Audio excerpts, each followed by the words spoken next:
നമശിവായ. അമൃതവർഷം 72 നമ്മൾ ഇവിടെ അമൃതപുരിയിൽ ആഘോഷിക്കുകയാണ്. ഈ സന്ദർഭത്തിൽ കഴിഞ്ഞ എത്രയോ പതിറ്റാണ്ടുകളായി അമ്മ സമൂഹത്തിൽ ചെയ്ത് വന്നിരിക്കുന്ന ഒരുപാട് കാര്യങ്ങൾ അതിനെക്കുറിച്ചൊന്ന് ഓർത്തെടുക്കാൻ ശ്രമിക്കുകയാണ്. അമ്മയുടെ മഠത്തിൻ്റെ ഭാഗമായിട്ടുള്ള ഒരുപാട് കാരുണ്യ പ്രവർത്തനങ്ങൾ ഇന്ന് എല്ലാവർക്കും പരിചിതമാണ്.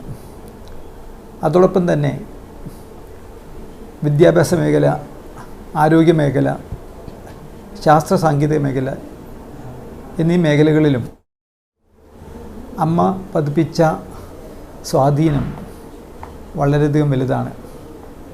അപ്പോൾ ഈ കാര്യങ്ങളെക്കുറിച്ച് ചില കാര്യങ്ങൾ ഇവിടെ പരാമർശിക്കാം. ഇന്ന് പ്രൈമറി എഡ്യൂക്കേഷൻ മുതൽ ഉയർന്ന പഠനം വരെ എല്ലാ മേഖലകളിലും അമൃത സ്ഥാപനങ്ങളുടെ സാന്നിധ്യം പ്രകടമാണ്. ഇന്ത്യയിൽ ഏകദേശം 80-90 സ്കൂളുകളിൽ 1,00,000-ൽ കൂടുതൽ കുട്ടികൾ അമൃത വിദ്യാലയങ്ങളിൽ പഠിക്കുന്നുണ്ട്. അമൃത വിദ്യാപീഠത്തിൽ തന്നെ 30,000-ൽ പരം വിദ്യാർത്ഥികൾ ഇന്ന് അവരുടെ ഉപരിപഠനം നടത്തുന്നുണ്ട്. മിക്കവാറും എല്ലാ ഡിസിപ്ലിനുള്ള കുട്ടികളും അമൃതയിൽ പഠിക്കുന്നുണ്ട്. ഇന്ത്യയിലുള്ള മിക്ക സംസ്ഥാനങ്ങളിൽ നിന്നും വിദേശത്തു നിന്ന് പോലും കുട്ടികൾ അമൃതയിൽ പഠിക്കുന്നുണ്ട്. ദേശീയ റാങ്കിംഗ് ഫ്രെയിംവർക്കിൽ NIRFൽ അമൃത വിശ്വവിദ്യാപീഠത്തിന് 8ാം സ്ഥാനമുണ്ട്. അതുപോലെ ഇമ്പാക്റ്റ് റാങ്കിങ്ങിൽ അമൃത ഇന്ത്യയിൽ തന്നെ 1ാം സ്ഥാനം കരസ്ഥമാക്കിയിട്ടുണ്ട്. അപ്പം അമ്മ മുന്നോട്ട് വയ്ക്കുന്ന സന്ദേശം ഒരു പുതിയ തലമുറയെ വാർത്തെടുക്കുക, ഒരു മനുഷ്യത്വമുള്ള പൗരന്മാരായി നമ്മുടെ കുട്ടികളെ വളർത്തിയെടുക്കുക. ഇതാണ് ഏറ്റവും പ്രധാനമായി അമൃത വിദ്യാഭ്യാസ സ്ഥാപനങ്ങളിലൂടെ അമൃത നേടിയെടുക്കുന്നത്. അമൃതയിൽ പഠിക്കുന്ന മിക്ക കുട്ടികളും നമുക്ക് ശരിക്കും നമ്മുടെ പഠനം എന്ന് പറയുമ്പോൾ അവർക്ക് ഒരു ഭാവി ഉറപ്പിക്കുക എന്നുള്ളതാണല്ലോ. അപ്പോൾ അത് ശരിക്കും ഏകദേശം 500ഓളം കമ്പനികളിൽ അമൃത വിശ്വവിദ്യാപീഠത്തിലെ കുട്ടികളെ ജോലിക്ക് എടുക്കുന്നുണ്ട്. അതിനുവേണ്ടി 300-400 മണിക്കൂറോളം നമ്മൾ അമൃത കുട്ടികൾക്ക് പരിശീലനം നൽകി അവരെ ജോലി മേഖലയിലേക്ക് തയ്യാറാക്കിയെടുക്കുന്നു. അതോടൊപ്പം തന്നെ നല്ലൊരു മൂല്യാധിഷ്ഠിതമായ വിദ്യാഭ്യാസം എന്നുള്ള ആശയം വളരെ മനോഹരമായി ഫലപ്രദമായി അമൃതയ്ക്ക് കൊടുക്കാൻ കഴിയുന്നുണ്ട്. അതുകൊണ്ട് തന്നെയാണല്ലോ ഈ ജോലി കൊടുക്കുന്ന കമ്പനികൾ വീണ്ടും വീണ്ടും തിരിച്ച് അമൃതയിലെ കുട്ടികളെ തൊഴിലിന് എടുക്കാൻ തയ്യാറാകുന്നത്. കുട്ടികൾ അമൃതയിൽ പഠിക്കുമ്പോൾ നമ്മൾ ചിന്തിക്കും, എന്താണ് ഇതിൻ്റെ പ്രത്യേകത? ശരിക്കും ഇന്നത്തെ സമൂഹത്തിൻ്റെ യാഥാർത്ഥ്യമായ ഒരു കാഴ്ചപ്പാടും ഒരു അനുഭവ പരിചയവും കുട്ടികളിൽ ലഭിക്കുന്നുണ്ട്. മിക്ക കുട്ടികൾക്കും ഇവിടെ പഠിക്കുമ്പോൾ തന്നെ ഇൻഡസ്ട്രിയിൽ നിന്നുള്ള ഒരു എക്സ്പോഷർ, ഇൻറ്റേൺഷിപ്സ്, പ്രൊജക്ട്സ് മിക്കവരും ചെയ്യുന്നുണ്ട്. അതോടൊപ്പം തന്നെ കുട്ടികൾ അവരുടെ അധ്യാപകരോടൊപ്പം ചേർന്ന്, അമൃതയിലെ മിക്ക അധ്യാപകരും PhD ഉള്ളവരാണ്, അവരുടെ ഗവേഷണ മേഖലകളിൽ പരിചയപ്പെട്ട് അവർ പേപ്പർ പബ്ലിക്കേഷനും അതുപോലെ അവർക്ക് വളരെയധികം പ്രായോഗിക പ്രസക്തിയുള്ള പ്രൊജക്റ്റുകളിൽ ജോലി ചെയ്യാൻ അവർക്ക് സാഹചര്യങ്ങൾ ഒരുക്കുന്നുണ്ട്. അതുവഴി കുട്ടികളുടെ കഴിവും അവരുടെ പ്രവൃത്തി പരിചയവും അവർക്ക് ഏത് കമ്പനികളിൽ ചെന്നാലും അവിടെ അവർക്ക് ഒരു കോൺട്രിബ്യൂട്ട് ചെയ്യാനുള്ള ഒരു സ്കിൽ ബേസ് കുട്ടികൾക്ക് ലഭിക്കുന്നുണ്ട്. മാത്രമല്ല, വളരെ പുതുമയുള്ള ഒരു കാര്യം, അമൃതയിലെ കുട്ടികൾ നമ്മുടെ ഗ്രാമീണ ജീവിതം വളരെയധികം തൊട്ടേറാനുള്ള സാഹചര്യം അവർക്ക് ലഭിക്കുന്നുണ്ട്. അമ്മയുടെ നിർദ്ദേശപ്രകാരം ഭാരതത്തിലെ മിക്ക സംസ്ഥാനങ്ങളിലും അമൃത പല ഗ്രാമങ്ങൾ ദത്തെടുത്തിട്ടുണ്ട്. അതിനർത്ഥം അവിടുത്തെ വിദ്യാഭ്യാസം, ആരോഗ്യം, അവരുടെ തൊഴിൽ മേഖല, അവരുടെ കൃഷി, ഈ മേഖലകളിൽ നമുക്ക് അവരുടെ ജീവിതം മെച്ചപ്പെടുത്താനുള്ള അവസരങ്ങൾ കണ്ടെത്തി അതിൽ നമ്മുടെ കുട്ടികളും അധ്യാപകരോടൊപ്പം ചേർന്ന് ആ ജീവിതം മെച്ചപ്പെടുത്തുക എന്നുള്ള ഒരു ഒരു രീതി കഴിഞ്ഞ 10-12 വർഷമായി തുടർന്ന് വരുന്നുണ്ട്.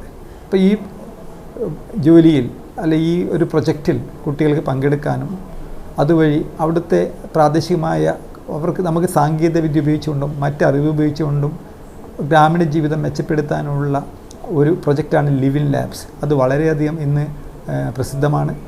അന്താരാഷ്ട്ര യൂണിവേഴ്സിറ്റികളിൽ നിന്നുള്ള ഒരുപാട് കുട്ടികൾ, എനിക്ക് ഉദ്ദേശം 3000-ൽ കൂടുതൽ കുട്ടികളും അധ്യാപകരും ഈ പ്രൊജക്റ്റിൻ്റെ ഭാഗമായി നമ്മുടെ ഭാരതീയ ഗ്രാമങ്ങളിൽ ചെന്ന് അവരുടെ ജനജീവിതം മെച്ചപ്പെടുത്താനുള്ള ഒരുപാട് പ്രൊജക്ട്സുകൾ ഇതിനകം പൂർത്തിയാക്കിയിട്ടുണ്ട്. അതിൽ പങ്കെടുക്കാനുള്ള ഒരവസരം കൂടി നമ്മുടെ കുട്ടികൾക്ക്, അമൃതയിൽ പഠിക്കുന്ന കുട്ടികൾക്ക് ലഭിക്കുന്നുണ്ട്. അപ്പോൾ ചുരുക്കി പറഞ്ഞാൽ മറ്റ് സർവകലാശാലകളിൽ നിന്ന് വ്യത്യസ്തമായി ഇന്ന് ഭാരതത്തിന് ആവശ്യമുള്ള അറിവ്, അതിനുള്ള പ്രവൃത്തി പരിചയം അത് അമൃതയിലെ കുട്ടികൾക്ക് ലഭിക്കുന്നുണ്ട്. അത് കൊണ്ട് തന്നെ കുട്ടികൾക്ക് എവിടെ ചെന്നാലും ഫലപ്രദമായി അവർക്ക് അവിടെ ഒരു നല്ല രീതിയിലൊരു കോൺട്രിബ്യൂട്ടർ എന്ന രീതി, നല്ലൊരു എംപ്ലോയി എന്ന രീതിയിൽ അവർക്ക് കാര്യങ്ങൾ ചെയ്യാൻ അവർക്ക് പ്രാപ്തി ലഭിക്കുന്നുണ്ട്. ഇന്ന് സാങ്കേതിക വിദ്യയുടെ ഒരു ലോകമാണല്ലോ. അമൃതയിൽ ഏറ്റവും നമ്മുടെ ഇന്ന് മുൻപന്തിയിൽ നിൽക്കുന്ന കട്ടിംഗ് എഡ്ജ് എന്ന് പറയാവുന്ന ടെക്നോളജി സാങ്കേതിക മേഖലകളിൽ വളരെയധികം മുൻപന്തിയിലാണ്.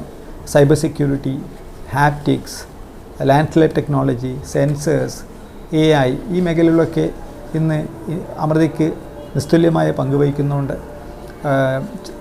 ദേശീയ അന്തർദേശീയമായ പല മത്സരങ്ങളിലും, യൂണിവേഴ്സിറ്റികളിലുള്ള മത്സരങ്ങളിലും ഇന്ത്യ പ്രതികരിക്കാനും പല സന്ദർഭങ്ങളിലും അന്തർദേശീയ മത്സരങ്ങളിൽ 1ാം സ്ഥാനം കൈവരിക്കാനും കൂടി അമൃതയ്ക്ക് കഴിയുന്നുണ്ട്.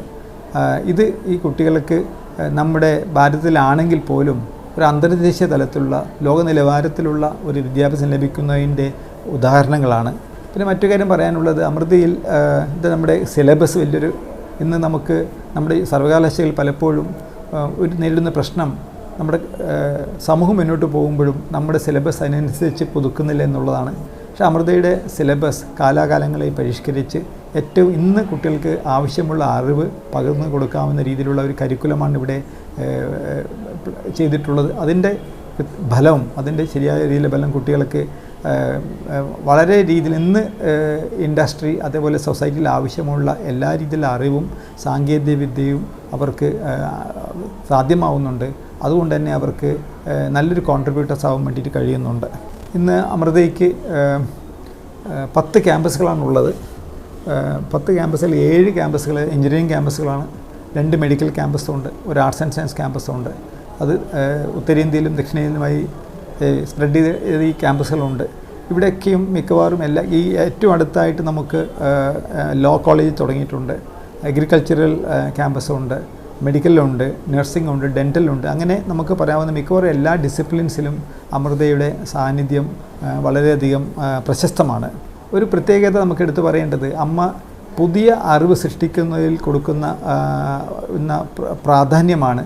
കാരണം നമുക്ക് അറിവ് നേടിയെടുക്കാം, പക്ഷേ അറിവ് സൃഷ്ടിക്കുക എന്നുള്ളതും കൂടി ഒരു സർവകലാശാലയുടെ ഉത്തരവാദിത്തമാണ്. അതുകൊണ്ട് തന്നെ അമ്മ ഓരോ വർഷവും 100 PhD സ്കോളേഴ്സിനുള്ള പൂർണ്ണ സ്കോളർഷിപ്പ് നൽകുന്നുണ്ട്. അത് ഭാരതത്തിലും വിദേശത്തുമുള്ള 100 സ്കോളേഴ്സിന് PhD പഠിക്കാനും പൂർത്തിയാക്കാനുള്ള സപ്പോർട്ട് മഠത്തിൻ്റെ ഭാഗത്ത് നിന്ന് ലഭ്യമാക്കുന്നുണ്ട്. അത് വലിയൊരു നേട്ടം. പ്രത്യേകിച്ച് ആഫ്രിക്കൻ, ലാറ്റിൻ അമേരിക്കൻ, പിന്നെ ഏഷ്യ പസഫിക്കിലെ പല രാജ്യങ്ങൾക്കും അവരുടെ സ്കോളേഴ്സിന് അമൃതയിൽ വന്ന് പഠിച്ച് PhD സമ്പാദിച്ച് അവരുടെ രാഷ്ട്രത്തിൻ്റെ ഡെവലപ്മെൻറ്റിനായി ആ അറിവ് പ്രയോജനപ്പെടുത്താൻ കഴിയുന്നുണ്ട്.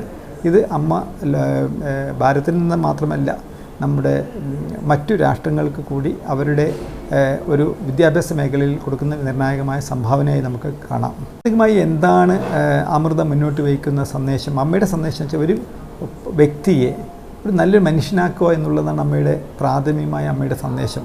കാരുണ്യമുള്ള, സ്നേഹമുള്ള, സെർവ് ചെയ്യാൻ പറ്റുന്ന, അതിന് ഉള്ള മാതൃകാപരമായ വ്യക്തിത്വങ്ങളെ നിർമ്മിക്കുക എന്നുള്ളതാണ് അമ്മ നമ്മുടെ സമൂഹത്തിനും സമാജത്തിനും നമ്മുടെ കുട്ടികൾക്കുമായി അമ്മ പറഞ്ഞു കൊടുക്കുന്നത്.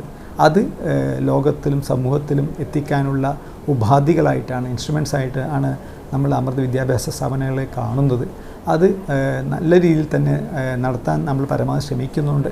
അപ്പോൾ കുട്ടികൾക്ക് ഒരുപാട് രീതിയിൽ അവരുടെ 3, 4, 5 വർഷം അമൃതയിൽ പഠിക്കുമ്പോൾ അതിനുള്ള നിരവധി സന്ദർഭങ്ങൾ, അവസരങ്ങൾ അവർക്ക് ലഭിക്കുന്നു.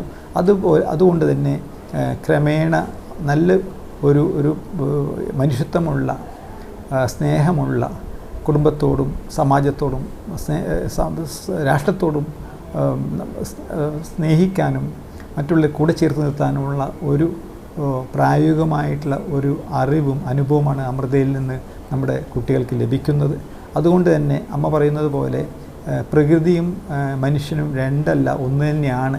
അത് നമ്മുടെ ജീവിതത്തിൽ അത് പകർന്ന് അത് സ്വാനുഭവമാക്കുക എന്നുള്ള ഒരു പ്രക്രിയയാണ് അമൃത വിദ്യാഭ്യാസ സ്ഥാപനങ്ങളിലുള്ള പഠനങ്ങളിലൂടെ അവർക്ക് ലഭിക്കുന്നുള്ളത്. അമ്മയുടെ 72ാം പിറന്നാൾ ആഘോഷിക്കുന്ന ഈ വേളയിൽ നമുക്ക് ഈ കാര്യങ്ങൾ ഓർത്തെടുത്ത് നമ്മുടെ പുതിയ തലമുറയ്ക്കായി നമുക്ക് നമ്മുടെ ഈ ഒരു യത്നത്തിൽ എല്ലാവരെയും പങ്കുചേർക്കാം. ഈ പുതിയൊരു ഭാരതത്തിന് വേണ്ടി, പുതിയൊരു ലോകത്തിന് വേണ്ടിയുള്ള ആ ഒരു ലോകം സൃഷ്ടിക്കാനായിട്ട് നമുക്ക് എല്ലാവർക്കും പങ്കുചേരാമെന്ന് മാത്രം പറഞ്ഞുകൊണ്ട് ചുരുക്കുന്നു.